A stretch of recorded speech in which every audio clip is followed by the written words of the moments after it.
우리 함께 하나님의 말씀 찾아보겠습니다. 하나님께서 주변의 마지막 날 여러분들에게 주시는 말씀은 시편 96편 5절과 6절입니다. 시편 96편 5절과 6절 말씀입니다.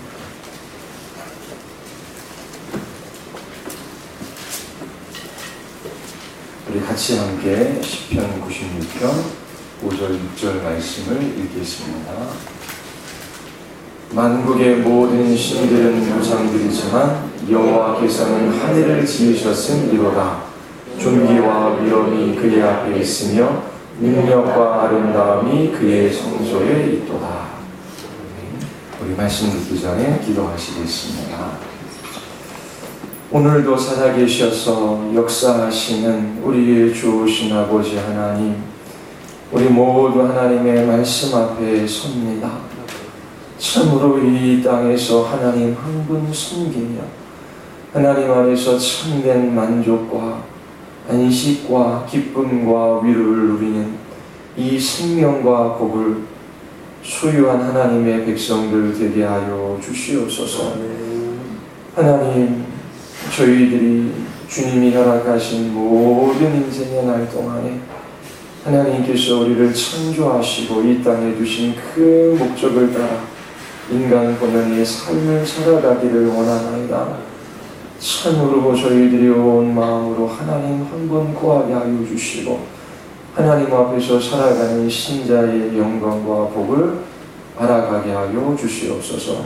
성령 하나님께서 오늘도 이 집회 가운데 역사하여 주시기를 간절히 원하오며 예수 그리스도의 이름으로 기도드리옵나이다. 아멘. 지난 시간에 우상 숭배가 어떻게 시작되었는지 여러분들에게 말씀을 드렸습니다. 두 가지 근원적인 원인에서 시작해서 어떻게 우상 숭배가 이루어지게 되었는지 살펴보았지요.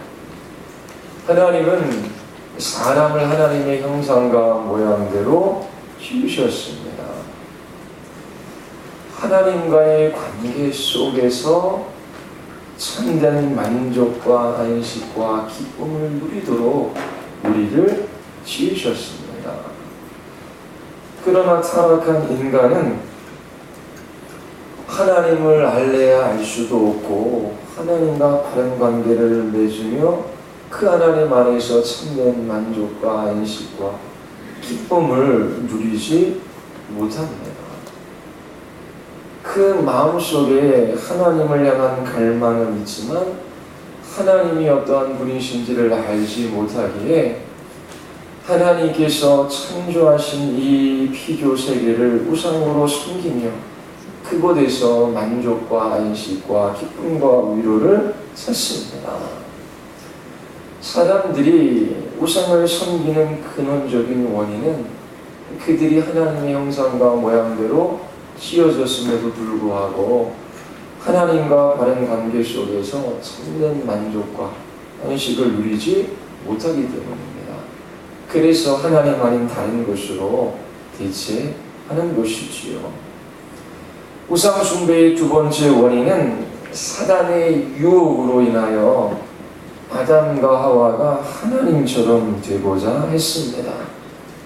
최초의 사람 아담과 하와는 하나님과 사람 사이의 이 구분을 깨트리고 자기 자신을 우상으로 섬기는 것과 함께 다른 피조물들을 그렇게 하나님 자리에 두고 우상으로 섬기게 되었습니다. 존귀와 위엄과 능력과 아름다움은 하나님께 속한 거예요. 그런데 이러한 신적 흔적이 남아있는 피조물들을 하나님처럼 그렇게 섬기는 것이지요. 그리고 두려움과 염려와 걱정과 근심을 해결해주고 현실의 필요를 채워줄 능력이 있어 보이는 것들을 하나님 자리에 두고 그것으로부터 보호와 도움과 힘을 얻으려고 합니다. 하나님만이 우리의 피난처시요 우리의 도움이시며 우리의 능력이시지요. 그럼에도 불구하고 하나님을 하나님으로서 그렇게 섬기지 못하고 하나님 아닌 다른 것들을 피난처로 삼고 도움으로 삼고 힘과 능력으로 삼으며 그것들을 인간들이 섬기고 있습니다. 오늘은 유혹이 큰 우상을 중심으로 하나씩 살펴보겠습니다. 하나님과 그 피조물의 구분을 깨트린 인간은 하나님처럼 되고자 했지요. 뿐만 아니라 현실의 한계를 가진 인간들은 피조물을 신으로 섬깁니다. 그것들은 하나님을 모방하고 있지요. 사람들은 하나님 안에 있는 것을 피조물 안에서 찾고 모방하며 신으로 섬깁니다. 그러나 그 모든 것들은 하나님을 가리킬 뿐 하나님을 대체할 수 없어요. 이 땅에서 아름다운 것이 있고 능력이 있어 보이는 것들이 있어요. 그 모든 것들은 하나님을 가리키는 것이지요. 그래서 이 땅에 아름다운 것과 능력 있는 것을 보면 그것들을 바라보며 참으로 아름다우시고 능력이 있으신 하나님을 찬양하는 재료로 삼아야 하는 것이지요. 하나님께로 나아가는 도구와 수단이 되어야 함에도 불구하고 이 땅에 있는 하나님을 모방하는 능력과 아름다운 것을 하나님을 대체하여 그렇게 섬기고 있습니다. 하나님께 있는 존귀와 위엄과 능력과 아름다움을 모방한 우상들이 무엇인지 살펴보겠습니다. 그리고 다음 기회에 그 모든 우상의 중심에 있는 우리 자신, 이 자아의 문제를 살펴보겠습니다. 가장 대중적으로 하나님을 모방하는 것은 능력과 아름다움입니다. 뿐만 아니라 존귀와 위엄이라는 우상을 사람들은 두고 있습니다. 이런 것들을 하나님보다 더 높이고 하나님보다 더 두려워하지요. 피조세계에서 위엄을 느끼는 것을 섬기기도 하지만 존귀와 위엄을 모방하는 것, 그것은 인간 자신입니다. 왕의 위엄을 느끼고 두려워하며 왕을 신처럼 그렇게 섬기는 일이 있었지요. 오늘날 다른 사람보다 탁월하고 우월한 위치에 오르면서 자기 자신을 우상으로 만들고자 합니다. 하나님께 있는 존귀와 위엄을 모방하는 것이지요. 하나님 안에서 찾고 하나님 안에서 보아야 할 그 존귀와 위엄을 사람에서 찾습니다. 하나님만 높이고 하나님께 감사해야 할 인간들이 하나님과 같이 되고자 합니다. 이렇게 자기를 우상으로 만들 뿐만 아니라 존귀와 위엄을 우상으로 만들고 있습니다. 사람들을 보십시오. 다른 사람 밑에 서고자 하는 사람은 없어요. 누구든지 다른 사람 위에 서고자 하는 욕망이 있습니다. 하나님과 피조물의 경계를 깨트리며 사람이 사람 위에 군림하고자 하는 것이지요. 타락한 이후로 남자와 여자의 지위, 역할, 또 하나님께서 허락하신 가정에서의 그 직분들이 다 깨트려져 나갔어요. 60세가 넘으신 한 분이 저에게 찾아오셔서 아니 어떻게 아내가 남편에게 복종하지 않을 수 있습니까? 교회에서 남편을 머리라고 가르치지 않았습니까? 그런데 나의 아내는 나에게 복종하지 않습니다. 저렇게 잘못되게 행동하는 나의 아내를 바르게 가르쳐 주십시오. 60세가 넘으신 분, 신앙생활도 수십 년 해오신 분이 그렇게 말씀하시는 것을 들었어요. 성경에서 이야기하는 남편의 머리됨에 대한 바른 지식은 없고 아내 위에 군림하고자 하는 그 욕망만이 남아 있을 뿐입니다. 하나님 안에서 찾아야 할 것을 자신에게 찾음으로 우상을 만드는 것이지요. 어려서부터 존귀와 위엄을 가지려고 했습니다. 다른 사람을 지배하고 통제함으로 이 존귀와 위엄을 가지려고 하지요. 더 높은 자리, 더 힘 있는 자리에 오르려고 합니다. 하나님 안에 있는 존귀와 위엄을 사람들이 그렇게 모방하며 그것을 우상으로 섬기는 거예요. 여기 중고등부 학생들이 있지요. 공부를 열심히 하라 그래요. 왜 부모가 공부를 열심히 하라고 할까요? 공부도 하나의 기술입니다. 공부 잘하는 기술이 있는 사람이 있는 반면 벽돌을 잘 쌓는 기술이 있는 사람도 있어요. 한국에서는 그 두 가지 기술을 너무 다르게 보지만 하나님이 주신 다른 재능이지 공부 잘하는 기술이 최고는 아닙니다. 그런데 다 공부하라 그래요. 다 대학교 가라 그러고 다 그 공부를 통해서 존귀와 위엄을 드러내려고 합니다. 공부가 안 되면 싸움을 통해서도 창이 되어야 돼요. 다른 아이들을 위해 군림하려고 하는 욕망이 있지요. 아니면 외모로 무엇이든지 자기 자신이 잘하는 것, 그것을 마음껏 개발해서 자기 자신의 존귀와 위엄을 나타내 가치 있는 사람으로 인정받고자 합니다. 이런 모든 것들이 하나님을 모방하는 우상 숭배가 돼요. 그런데 세상은 이런 것들을 생각하지 않지요. 믿는 부모들도 어떻게 해서든지 세상에서 높은 곳에 올라야 한다. 다른 사람들의 칭찬과 인정, 그리고 자기 자신의 존귀와 위엄을 나타내서 하나님께 영광을 돌려야 한다라고 하는데 그것이 우상 숭배일 수 있다라고 하는 것을 볼 수 있어야 합니다.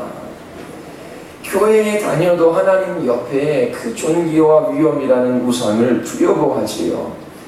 하나님의 도움을 받아 세상에서 높아지려고 하는 것입니다. 하나님과 겸하여 바알과 아세라를 섬긴 이스라엘 백성과 같은 모습입니다. 피조물이 추구하는 존귀와 그 위엄은 영원한 것이 아니에요. 그리고 존귀와 위엄은 하나님께 속한 것입니다. 인간에게 있는 그 존귀와 위엄은 사라져요. 인간을 지탱해 해주는 존귀와 위엄은 하나님께로부터 오는 것이지요.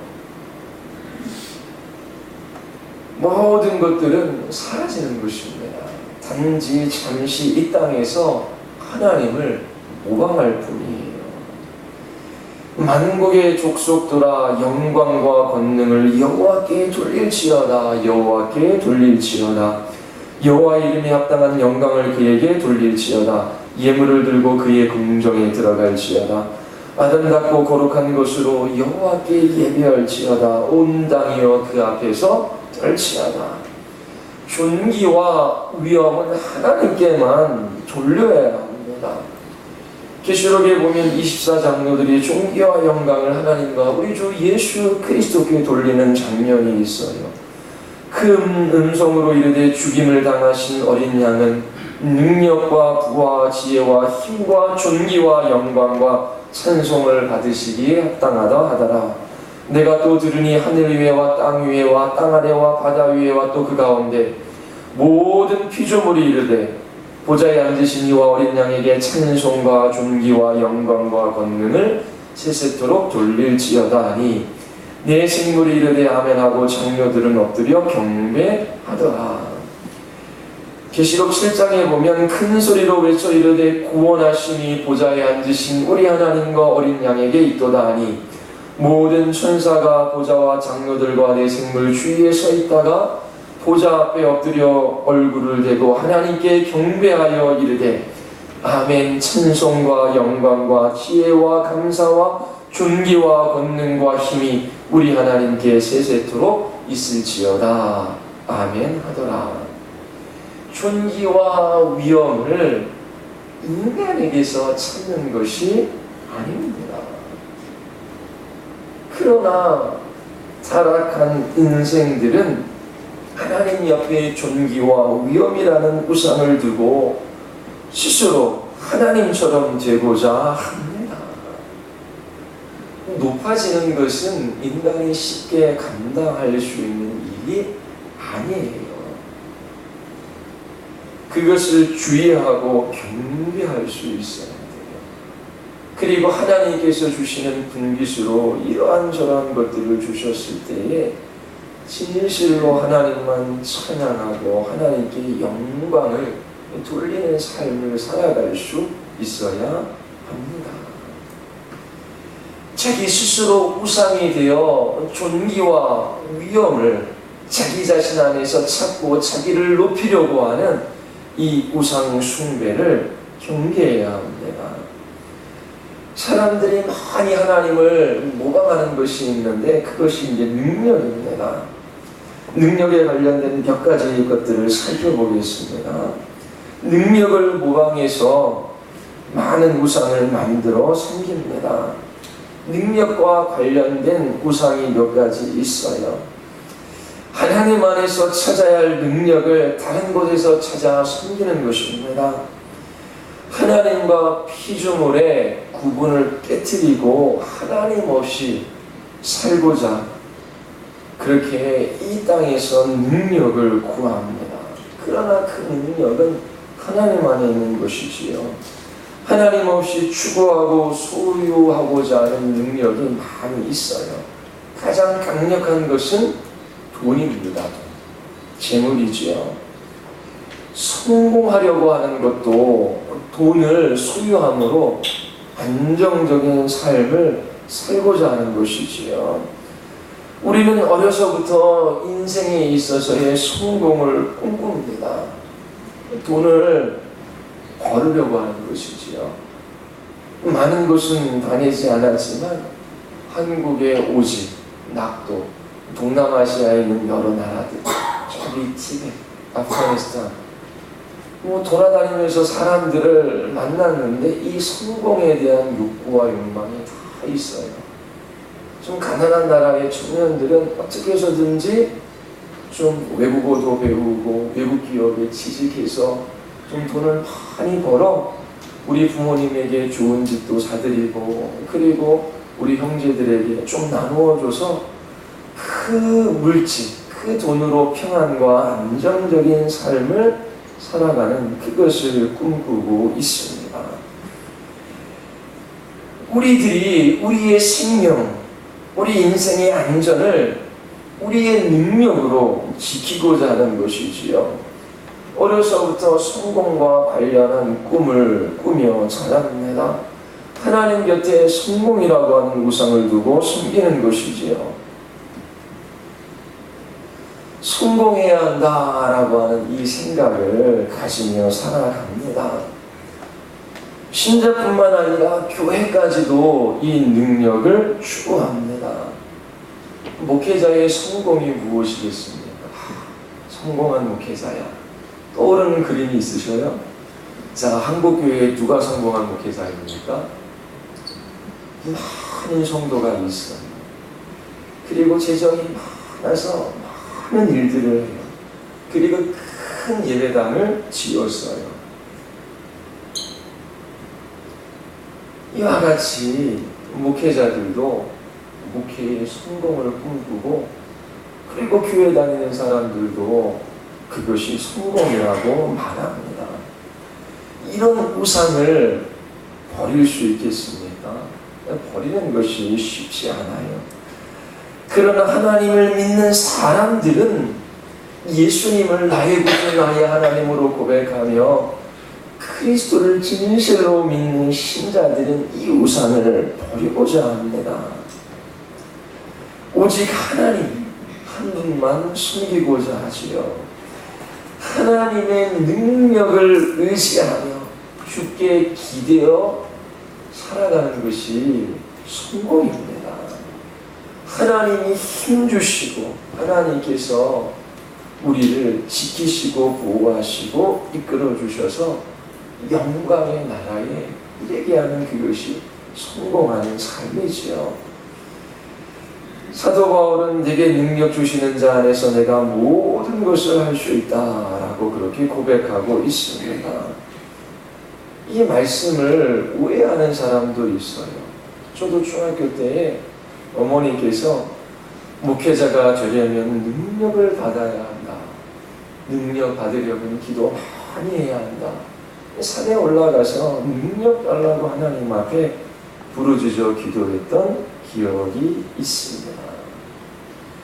이처럼 열렬하게 하나님 앞에 부르짖어 기도함으로 많은 은사를 체험하고 또 하나님께서 주시는 특별한 능력을 가지고 큰 능력을 행사하는 것이 여기에서 말하는 능력 주시는 자에서 내가 모든 것을 할 수 있다라고 하는 말의 의미가 아닙니다. 하나님이 어떠한 분이신지를 알고 그 하나님께서 무엇을 약속하셨고 그 약속하신 것을 하나님께서 어떻게 신실하게 지켜가시는지 그 하나님을 바라보며 우리의 구원의 하나님을 기뻐하는 것이 우리의 힘과 능력이 되는 것입니다. 그리고 이것이 우리의 인생에 있어서 진정한 성공이에요. 자신이 스스로 무엇인가를 이루며 살려고 할 때 또한 우리는 우상을 두게 됩니다. 공부를 열심히 해서 스스로 안전을 확보하겠다라고 하는 것은 우상을 숭배하며 살아가는 것이지요. 우리 아이들이 공부를 잘 못하면 불안해해요. 그리고 내 인생은 이제 망했다라고 생각을 합니다. 왜요? 경쟁에서 도태되어졌다라고 생각을 해요. 그렇게 생각하는 그것 자체가 지금 우상숭배일 수 있어요. 왜냐하면 공부를 잘해서 이 세상에서 성공하고 내가 원하는 것들을 얻고 사람들에게 존귀와 그러한 위엄을 나타내고 칭찬받고 인정받는 삶을 살아가야 되는데 그렇게 살아갈 소망을 못 찾는 거죠. 왜냐하면 공부가 나에게 힘과 능력 그리고 부와 성공을 가져다 줄 수 있는데 지금 그 수단을 내가 잘 활용하지 못하고 있기 때문입니다. 공부를 열심히 해서 자기 자신의 인생의 안전을 확보하고 미래를 보장해 보려고 하는 그 모든 추구도 우상숭배예요. 아무리 공부를 잘해서 성공했다라고 해도 그것은 성공한 것이 아닙니다. 성공은 하나님이 나에게 은총을 베풀어 주셔서 무엇을 하든지 그 모든 것에서 하나님과 피조물인 나의 경계를 넘지 않고 능력을 주시는 하나님, 그 모든 것들을 섭리하시고 이끌어 가시는 그 하나님 안에서 모든 것을 하는 것입니다. 하나님 안에 생명과 안전과 복이 있다라고 하는 것을 믿고 그렇게 하나님 한 분 의지하며 살아가는 것이 성공이지요. 우리가 교회에서 어려서부터 좀 잘못 배운 것들이 있어요. 무엇이든지 열심히 해서 성공해라. 성공해서 하나님께 영광을 돌려라. 높이 우리가 올라가면 하나님께서 영광을 받으실 것이라고 그렇게 가르쳐요. 그렇지 않습니다. 자기 스스로를 높이려고 하는 것이지요. 하나님과 피조물인 인간의 경계를 깨트리고 자기 자신을 높이고자 하는 그 욕망 속에서 나오는 거예요. 하나님께서 높이기도 하시고 낮추시기도 하셔요. 우리에게 속한 영역이 아닙니다. 성경에서 말하는 성공은 이 세상에서 남들보다 탁월하고 뛰어난 성공적인 삶을 살아가는 그것이 성공이 아니라 일계명을 지키며 살아가는 거예요. 하나님 한 분으로 말미암아 주어지는 은혜와 힘으로 그렇게 살아가는 것이지요. 구원받은 사람들이 총기와 능력을 하나님께 돌립니다. 왜 하나님을 찬양합니까? 구원받은 우리들이 하나님을 찬양하는 이유는 나 같은 죄인을 하나님께서 사랑하셔서 창세전에 구원하시기로 예정하시고 하나님의 때에 하나님께서 나에게 복음을 들려주시고 하나님께서 나의 인생의 주인이 되어주셔서 나 같은 사람을 그 영광의 나라에 이르게 하십니다. 하나님께서 그 크신 지혜와 능력, 그 사랑과 은혜로 나를 붙드셔서 이끌어 가셔요. 그래서 우리는 하나님의 그 능력을 찬양하는 것이지요. 하나님의 능력을 의지하며 그 능력 안에서 살아가는 사람들에게 실패라고 하는 것은 있을 수가 없습니다. 이처럼 우리는 우리의 구원의 하나님, 그 크신 지혜와 능력으로 우리를 구원하시는 그 하나님을 보고 그 하나님의 능력과 지혜를 찬양하고 경배를 하는 것입니다. 잠시 공부를 잘하고 높은 지위에 오르고 많은 것을 소유하는 그것이 능력이 아니에요. 사람들이 자랑하는 이 우상인 능력은 곧 사라져요. 없어질 거예요. 그러하기에 이 땅에 있는 그러한 능력을 우상으로 숨기며 살아가는 것은 어리석은 거예요. 하나님만이 영원하고 무한하고 변하지 않는 그 능력을 가지시고 주의 영광과 우리의 유익을 위하여 주의 일들을 이루어 하시는 것입니다. 마태복음 6장 24절에 보면 한 사람이 두 주인을 섬기지 못할 것이니 혹 이를 미워하고 저를 사랑하거나 혹 이를 중히 여기고 저를 경히 여깁니다. 너희가 하나님과 재물을 겸하여 섬기지 못하느니라. 한 사람이 두 주인을 섬길 수 없어요. 하나님을 섬기든 재물을 섬기든 둘 중에 하나밖에 없습니다. 재물이 우리와 밀접한 관련이 있기 때문에 예수님께서 이렇게 말씀하시는 것이죠. 감히 하나님과 견줄 만한 능력이 있기 때문에 이렇게 재물에 관해서 말씀하고 계십니다. 사람들은 이 재물, 돈으로 자기 자신의 생명과 안녕을 확보하려고 하지요. 여러분, 돈에 대한 생각 그리고 돈을 사용하는 방법을 보면 여러분들이 가장 소중하게 여기는 것이 무엇인지를 알 수 있어요.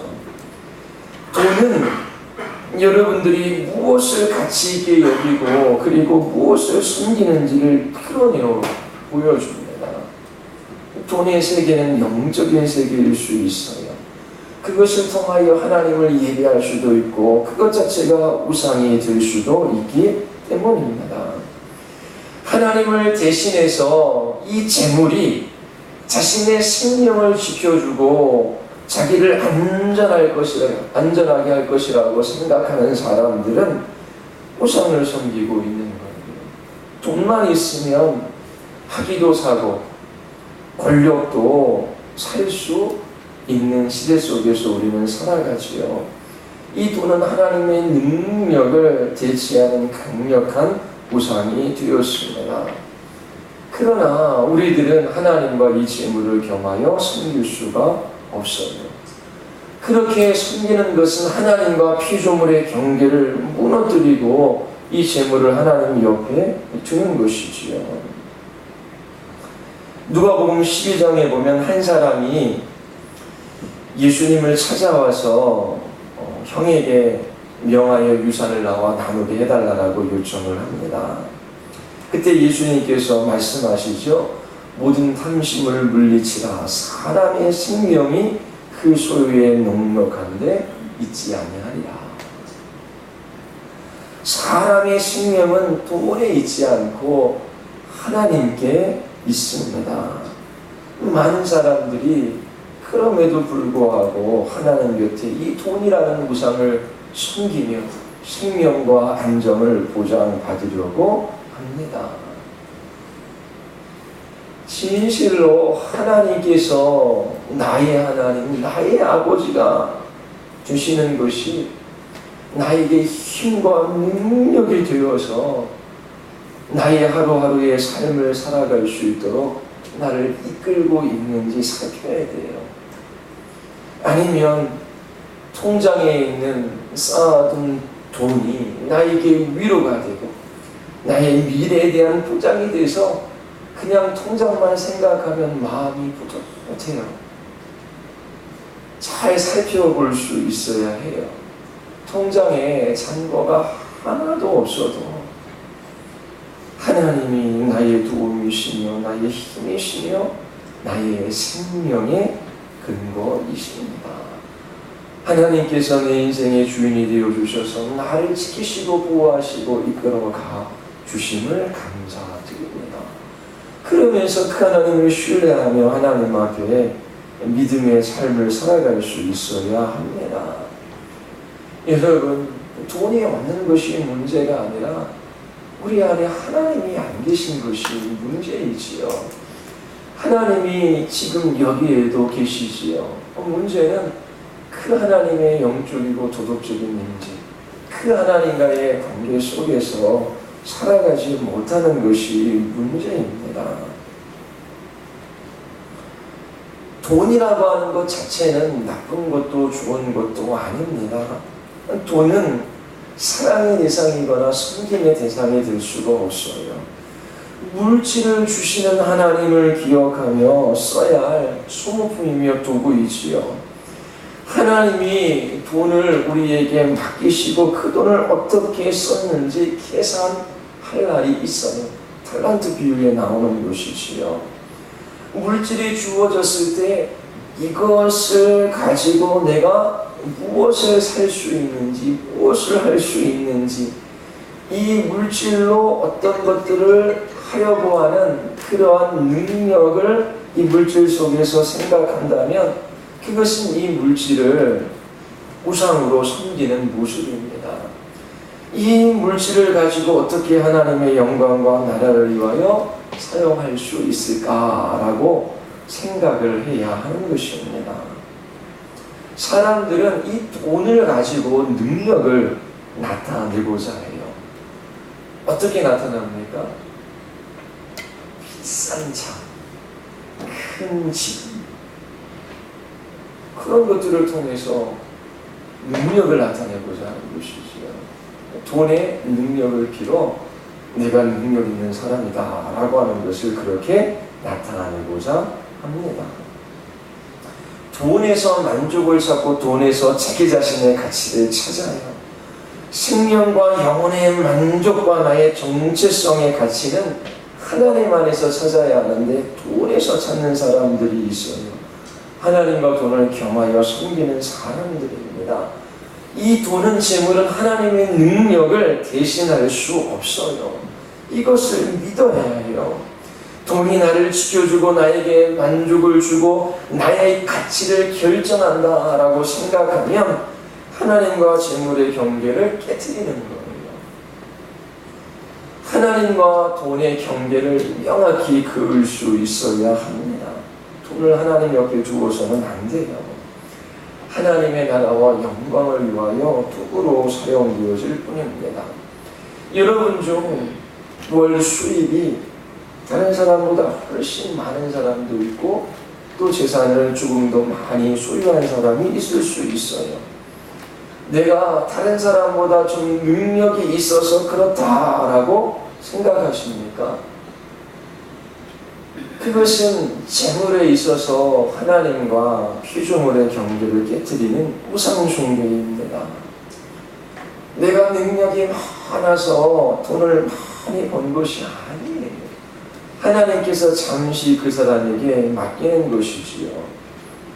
우리 중 평생에 10억이나 100억 만져볼 수 있는 사람들은 거의 없어요.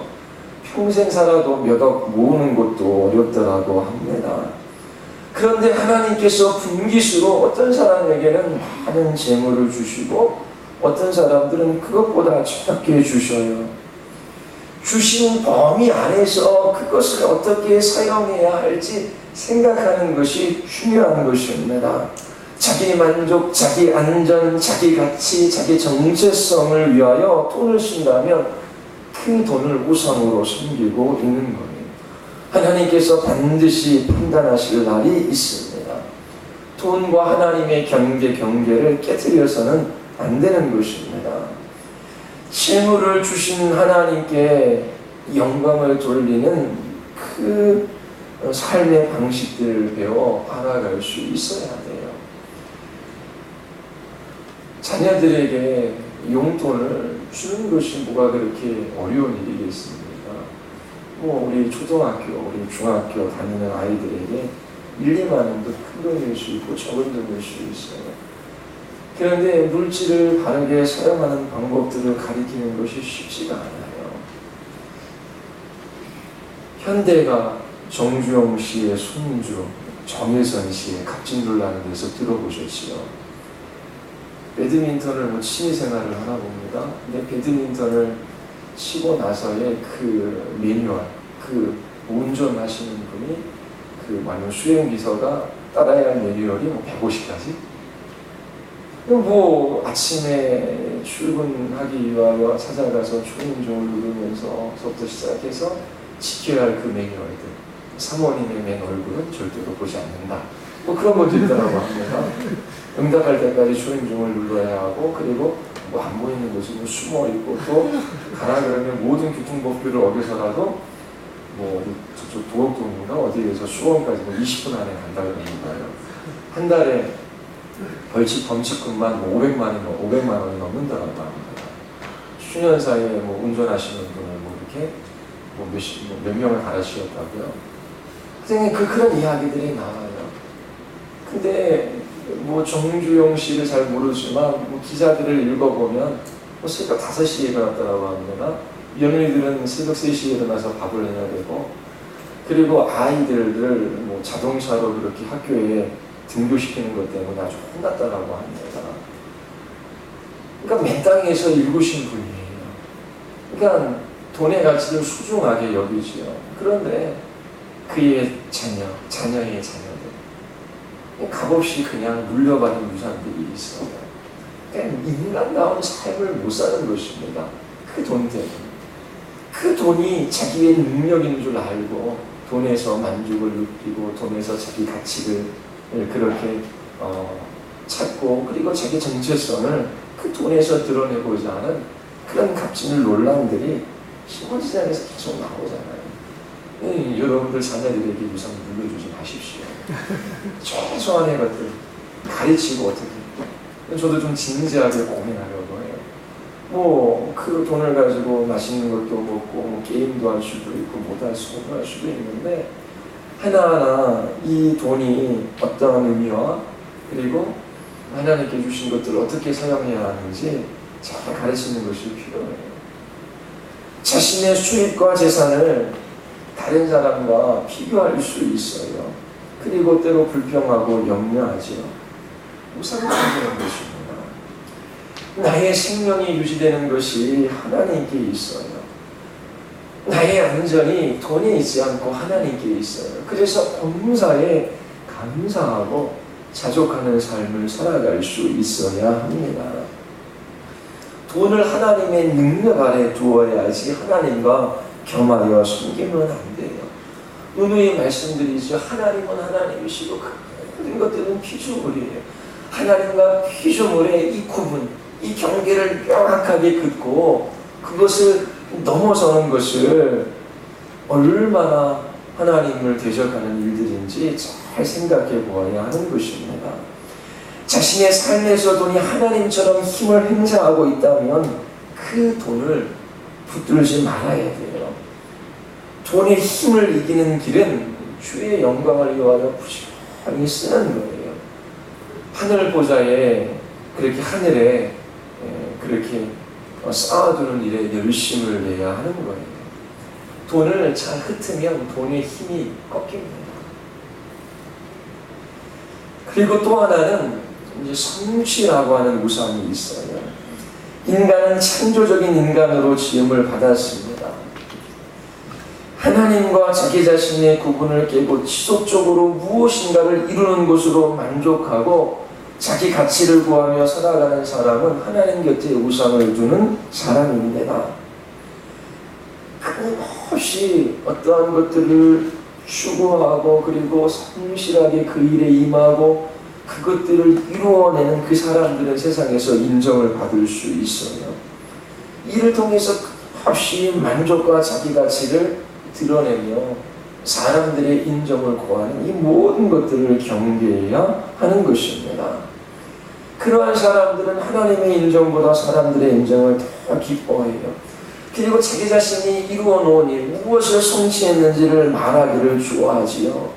자신의 성취를 통해서 만족과 자기 가치를 드러내는 사람, 결코 이 땅에서 자족함이 없습니다. 더 큰 성취를 향해서 나아가면 자신을 그것에 올가매게 됩니다. 세상에는 이렇게 목표를 정해놓고 그것을 이루기 위하여 성실히 그렇게 일하는 사람들을 칭찬할 수 있어요. 그러나 잘못하면 그것이 우상 숭배로 빠질 수 있는 길이기도 합니다.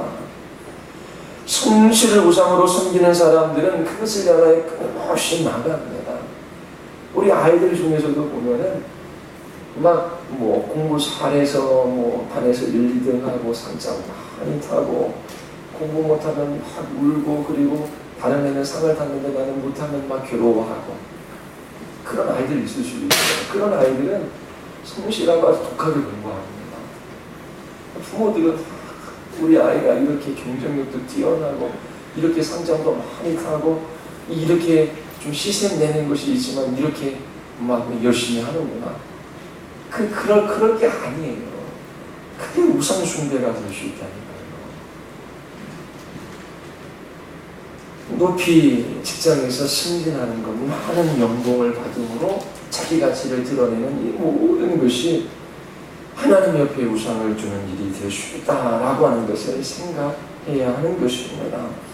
하나님 안에서 찾아야 할 존귀와 위엄과 능력 그리고 그 아름다움을 하나님 안에서 찾지 않고 피조물에서 찾으려고 하는 이 우상 숭배가 끊임없이 우리 안에 이루어지고 있어요. 하나님이 아닌 그 우상 안에서 만족과 기쁨을 찾는 것이지요. 교회에도 똑같이 이런 일들이 일어납니다. 목회자뿐만 아니라 교회 자체도 어떤 것을 일하는 것, 그 일하는 것에 성취, 만족, 거기에서 기쁨을 찾는 목회자 그리고 교회들이 있어요. 목사님들이 모인 곳에 또 가면은 이렇게 선후배 또 연장자 그런 것들보다 하여튼 큰 교회 목사님이 대우를 받아요. 뭐든지 앞자리라는 중요한 그러면서 나이 드신 목사님도 큰 교회 한 2만 명 모이는 교회 목사님 앞에 가면 이렇게 머리를 조아리시고 그 성공의 가치를 인정. 그리고 그런 목사님들은 항상 이야기할 때 우리 교회가 이번에 어느 나라에 이렇게 학교를 세우고 또 어디에 뭐를 짓고 또 이렇게 헌신하는 사람들이 있어서 이렇게 했고 또 이런 거 계속 교회가 뭘 하고 있고 무슨 일을 하고 있는데 계속 그런 것들을 이야기를 해요. 목회자가 이게 하나님께 초점이고 목회자를 이야기하는 그 중심에 하나님과 예수 그리스도가 있는 것이 아니라 교회가 몇 명이고 우리 교회 장로님들은 어떻고 그리고 교회가 무슨 일을 하고 또 1년의 예산은 어떻고 그런 이야기가 훨씬 많아요. 그리고 막 그렇게 많은 일들을 하고 그러한 일들을 성공적으로 해낸 그 일들을 다 우리 교회도 그렇게 되고 싶다라고 하는 듯이 그렇게 큰 교회 목사님을 쳐다보는 그런 일들이 많이 있어요. 교회가 주님의 영광을 위하여 이런저런 일들을 많이 한다라고 하지만 잘 보아야 돼요.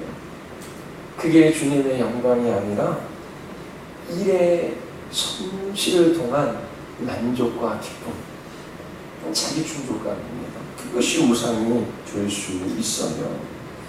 성경을 읽어보면 한결같이 야, 내가 좀 해라, 네가 좀 열심히 하면 내가 좀 도와주겠다, 그런 말씀을 못 찾아요.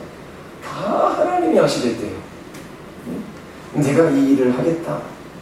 어떻게 해요? 모세에게 야, 네가 좀 이스라엘 백성들 그 애굽에서 건져내면 내가 좀 뭐 좀 해줄게. 그게 아니라 모세는 못 가서 야, 내가 할 거야. 너는 내가 시키는 거 하면 가.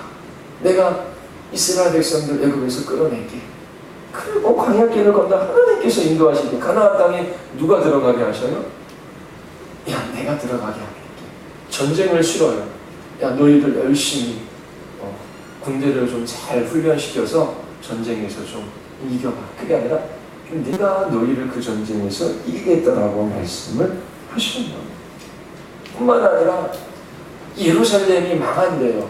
포로로 끌려간대요. 누가 그 일을 합니까? 바벨론이 힘이 세서가 아니라 하나님께서 하시겠대요. 내 백성, 내 백성 우상을 숭배해요. 하나님께서 그 백성을 치셔요. 바벨론이 힘이 세서가 아니라 하나님께서 하나님의 뜻을 위하여 그 바벨론을 사용하시는 것이지요.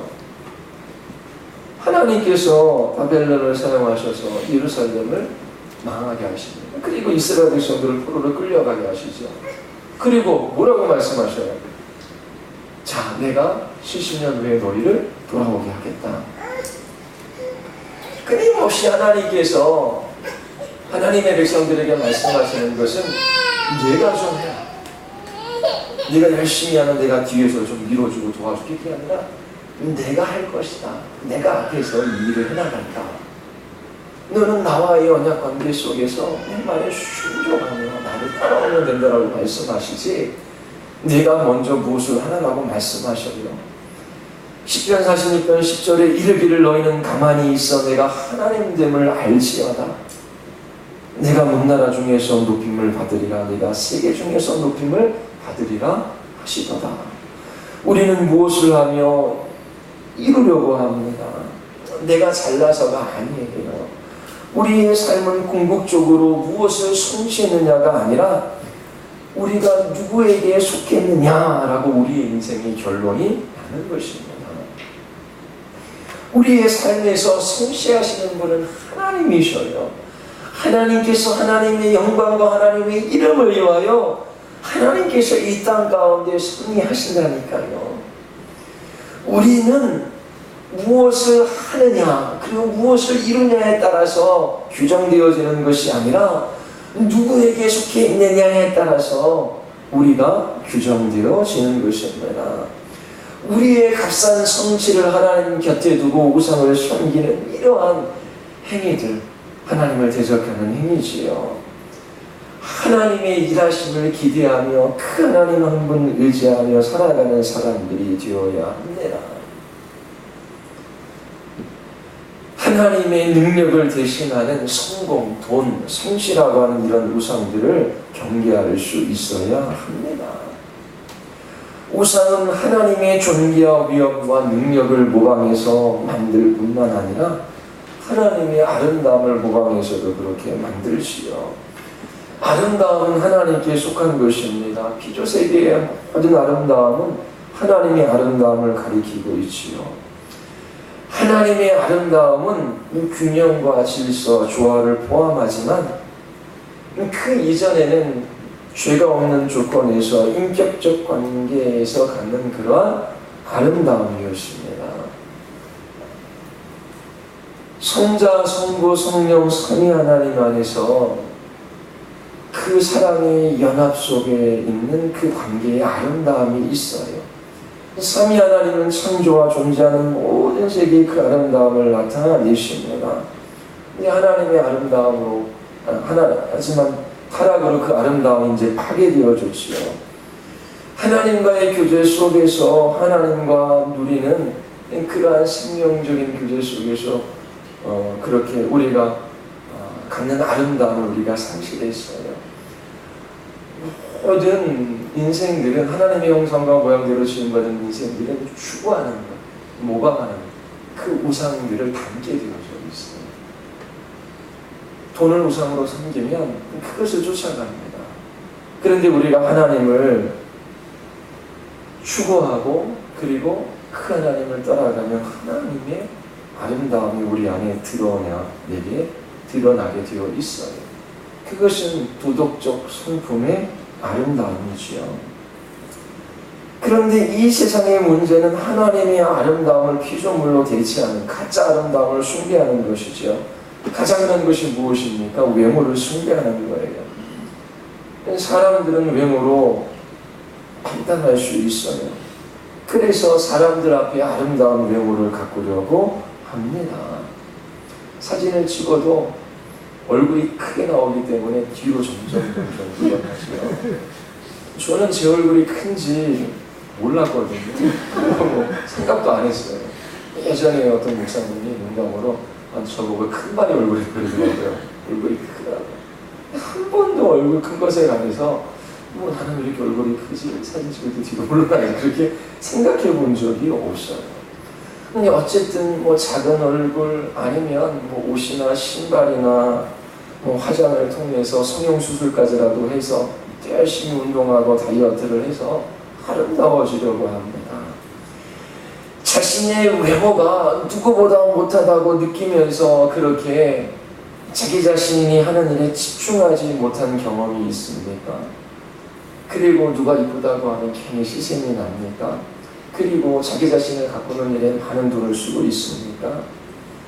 인격적인 성숙이나 내면의 아름다움보다 이 외모를 아름답게 가꾸는 데 많은 비용과 에너지를 그렇게 사람들이 사용해요.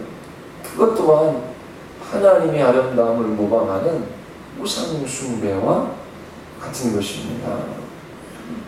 자신의 외모에 대한 이야기를 들을 때에 마음이 상하거나 그것을 마음에 담아둔 적이 있습니다. 외모로 사람들은 자기 자신의 가치를 드러내고자 해요. 외모에서 만족과 마음의 안정을 취하지요. 이 모든 것이 우상을 섬기는 일입니다. 외모가 아름다우면 결혼도 할 수 있고 취직하는 데도 유리하고 그리고 사람들이 호감을 가지고 자기 자신을 대하고 좀 이 세상에서 성공하는 데 유리할 거라고 생각해요. 잠시 그럴 수는 있지요. 그러나 그것은 한계가 있는 것입니다. 하나님의 아름다움만이 영원하고 무한하고 변함이 없으셔요. 그리고 하나님을 추구하고 하나님과 인격적인 교제 속에서 살아가는 사람들은 그 하나님의 아름다움이 그 사람 안에 나타나게 되고 있어요. 그런데 그 하나님의 아름다움을 모방하여 우상으로 섬기면 나중에 추해질 수밖에 없는 것입니다. 시간이 지나감에 따라 이 세상에서 추구하는 외적인 아름다움은 다 사라지는 거예요. 이뻐야 결혼할 수 있더라고 해서 그렇게 외모를 가꾸고 또 성형까지 하면서 직장에 취직하려고 하지요. 우리는 용모를 단정하게 해야 돼요. 깨끗하고 단정하게 해야 돼요. 그리고 가꾸어야 돼요. 그냥 머리 푸시하고 그냥 눈곱도 안 떼고 돌아다니면 안 돼요. 질서롭고 좋아놓게 갖고 주어진 거 안에서 단정하게 살아가야 돼요. 그런데 그것을 능력이나 그것을 힘으로 사용해서 무엇인가를 하고자 하는 그것은 하나님과 경화의 우상을 섬기는 것과 같습니다. 그 외에 많은 것들이 있어요. 나중에 시간이 되면 더 하겠습니다. 우리 중고등부 학생들 게임을 즐기는 것, 그것도 우상이 돼요. 절제가 안 될 경우 끊어버려야 되는데 끊기가 쉽지가 않지요. 게임뿐만 아니라 스포츠, TV, 오락 그런 것도 하나님 곁에 우상으로 사람들이 섬깁니다. 이 세상에서 우리에게 즐거움을 주는 것을 맛봤어요. 그것을 하려고 해요. 근데 하려고 하는데 방해 세력이 있어요. 그것을 하지 못하면 막 짜증을 내고 화를 냅니다. 막 그 TV를 봐야 되는데 만약에 그 TV가 고장이 났어요. 그러면 막 TV를 치면서 짜증을 내고 화를 내고 나 지금 오락하고 싶고 게임하고 싶은데 부모가 안 돼. 그러면 막 그 입에서 입이 비쭉비쭉거리면서 그러면서 막 부모를 향해 짜증과 화를 내요. 마찬가지야. 남편도 뭐 취미 활동을 좀 하고 싶은데 아내가 못하게요. 그럼 막 짜증과 화가 치밀어 오르죠. 게임도 하고 스포츠도 하고 TV도 보고 오락도 할 수 있어요. 그런데 그것이 우상이 되면 이처럼 관계가 파괴되어져요. 그것을 하지 못할 때에는 막 짜증을 내고 화를 내고 그러면서 관계를 파괴하는 그런 일들이 일어나는 거예요. 그러면 그것을 끊어버릴 수 있어야 하는 것입니다. 하나님과 피조물의 구분을 깨뜨리고 그것 안에서 만족을 누리고자 하는 그것이 우상이 될 수 있는 것입니다. 저는 뭐 포켓몬고 그게 뭔지 잘 모르지만은 뭐 강릉, 속초에 청초인가? 거기에 뭐 많이 출연한대요. 그게 뭐 강릉 가는 버스가 그 만원 버스가 있다고 그러는데 사람들은 꽉 찼대요. 할 수도 있지만 그것이 이제 우상이 돼요. 하나님과 피조물의 관계를 깨뜨리고 하나님 안에서 찾아야 할 존귀와 영광과 능력과 아름다움 이런 것들을 사람들은 없이 찾습니다. 예수님 믿는 사람들도 그렇게 우상을 숨길 수 있다라고 하는 것을 알고 경계해야 돼요. 더 심각한 것은 자기 자신이 우상을 숨기고 있음에도 우상 숭배를 하고 있다라고 하는 그 자체를 잘 이해하지 못하는 거예요.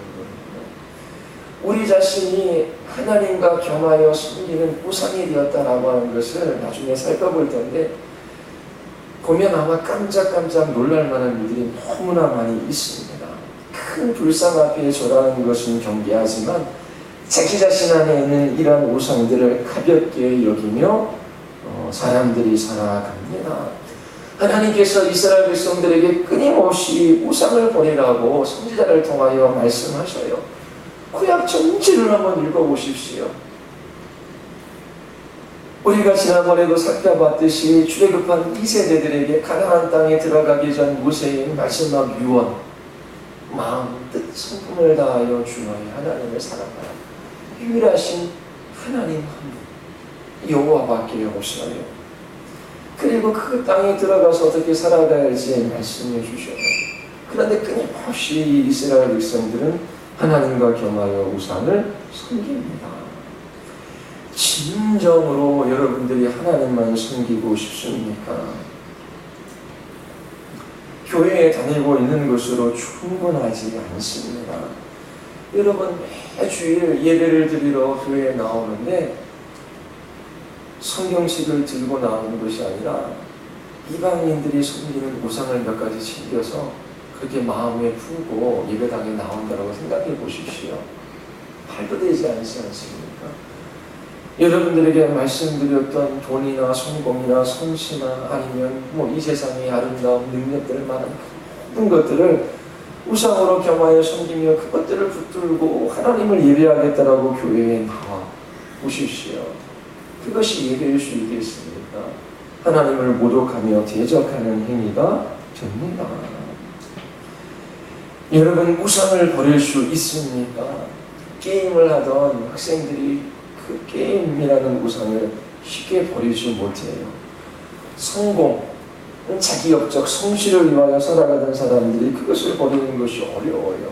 스포츠나 여러 가지 오락거리를 찾던 사람들이 그것을 멈추는 것은 결코 쉬운 일이 아닙니다. 그러나 참된 그리스도인은 반드시 우상을 버려요. 우리의 힘으로 할 수 있는 것이 아니라 우리 안에서 역사하시는 성령 하나님의 도우심으로 우리는 우상을 버릴 수 있습니다. 여러분들 가운데 있는 우상이 무엇인지를 보십시오. 그리고 그것을 버리기 위하여 성령 하나님의 도우심을 구하십시오. 그렇게 할 마음조차도 없고 그것이 무엇인지도 모른다면 그 사람은 그리스도인이 아니에요. 그리스도인들은 기꺼이 이 우상을 내려놓기를 원해요.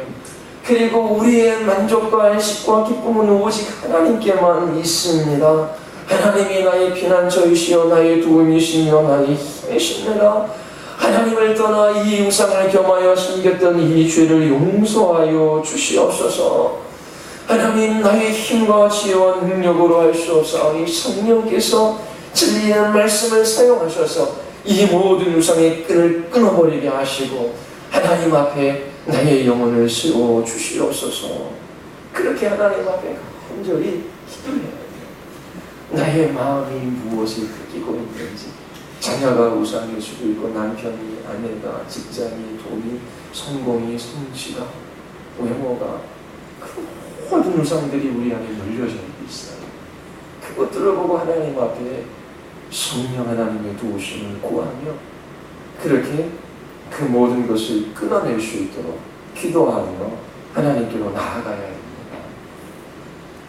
그리스도인임에도 불구하고 계속해서 우상을 섬긴다. 하나님께서 어떻게 하시겠습니까? 마지막 방법은 징계예요. 이 징계를 통해서라도 이 우상을 내어버리게 하시는 거예요. 자녀가 우상이 되었으면 하나님께서 그 우상 숭배하는 것을 하나님께서 징계를 통해서 깨달아 알게 하시는, 남편이, 직장이, 돈이, 성공, 그 모든 것을 통해서 결국 징계를 받고 난 후에 하나님만이 전부이며 모든 것이었구나 라고 하는 그 사실을 깨닫게 되는 것이지요.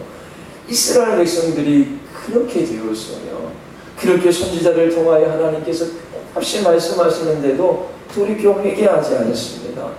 나라가 망하고 그들이 그렇게 수중하게 여겼던 것들이 다 사라지고 가정이 찢겨져 나아가 오래도록 포로 생활한 후에야 하나님만이 참 신이시며 진실로 하나님 한 분만 섬겨야 한다라고 하는 것을 징계를 통해서 깨달아 알았던 것입니다. 하나님께서 인격적으로 말씀하실 때에 돌이켜야 하는 것입니다. 하나님께 매를 맞고 돌이키는 것은 너무나 고통스러운 일이에요. 매 주일마다 그렇게 우상을 싸가지고 교회와 하나님을 예배한다. 생각해 보십시오. 얼마나 끔찍한 일입니다. 우리 인생은 그렇게 길지 않아요. 우리 모두 하나님 앞에 악한 사단, 세상, 그리고 우리 안에 있는 죄는 우리를 유혹해서 우상 숭배의 자리로 이끕니다. 여러분들에게 주시는 그 모든 인생을 통하여 우상을 숨기는 것이 아니라 마땅히 돌려야 할 영광과 존귀와 위엄과 능력을 주님께만 돌리는 이 생명과 복된 삶을 여러분들이 살아갈 수 있게 되기를 바랍니다. 자, 우리 찬양 같이 한곡 한번 하고 우리 기도하시겠습니다.